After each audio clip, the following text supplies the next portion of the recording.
नवरात्रि के पहले दिन से देश आत्मनिर्भर भारत अभियान के लिए एक और महत्वपूर्ण और बड़ा कदम उठा रहा है।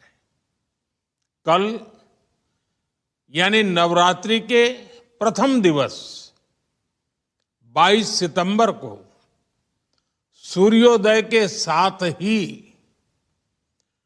नेक्स्ट जनरेशन जीएसटी रिफॉर्म्स लागू हो जाएंगे।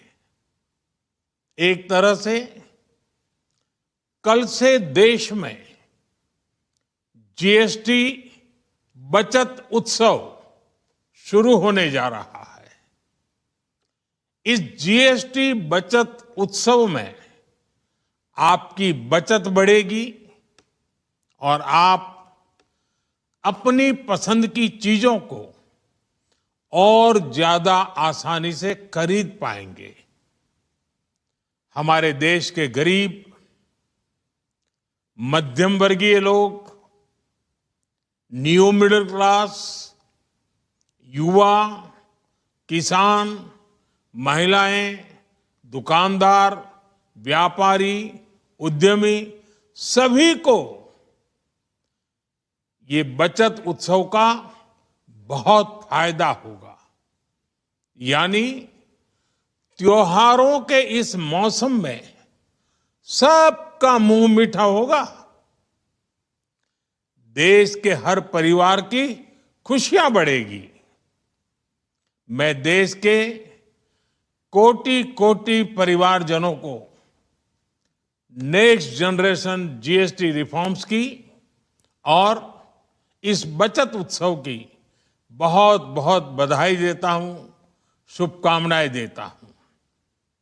ये रिफॉर्म भारत की ग्रोथ स्टोरी को एक्सेलरेट करेंगे, कारोबार को और आसान बनाएंगे, निवेश को और आकर्षक बनाएंगे और हर राज्य को विकास की दौड़ में बराबरी का साथी बनाएंगे। साथियों,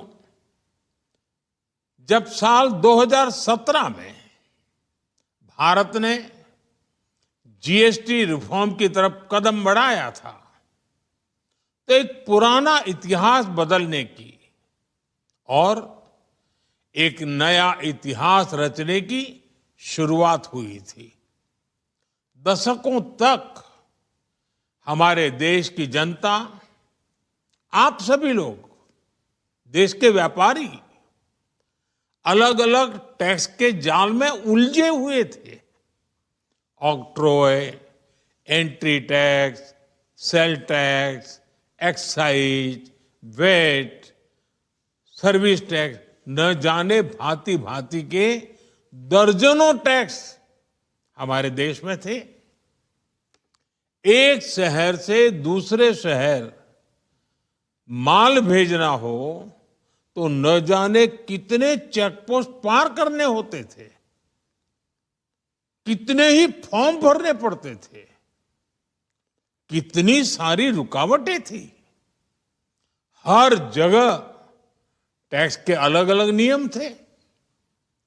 मुझे याद है जब 2014 में देश ने मुझे प्रधानमंत्री पद का दायित्व सौंपा था, तब उसी शुरुआत के दौर में एक विदेशी अखबार में एक दिलचस्प उदाहरण छपा था। उसमें एक कंपनी की मुश्किलों का जिक्र था। उस कंपनी ने कहा था कि अगर उसे बेंगलुरु से 570 किलोमीटर दूर हैदराबाद अपना सामान भेजना हो तो वो इतना कठिन था कि उन्होंने सोचा और उन्होंने कहा कि वो पसंद करती थी कंपनी कि पहले अपना सामान बेंगलुरु से यूरोप भेजें और फिर वही सामान यूरोप से हैदराबाद भेजे। साथियों, टैक्स और टोल के जंजाल की वजह से ये तब के हालात थे। और मैं आपको सिर्फ एक पुराना उदाहरण याद दिला रहा हूं। तब ऐसी लाखों कंपनियों को, लाखों करोड़ों देशवासियों को अलग अलग तरह के टैक्स के जाल की वजह से हर रोज परेशानी होती थी। सामान को एक शहर से दूसरे शहर पहुंचने के बीच जो खर्च बढ़ता था, वो भी गरीब को उठाना पड़ता था। आप जैसे ग्राहकों से वसूला जाता था। साथियों, देश को इस स्थिति से निकालना बहुत जरूरी था।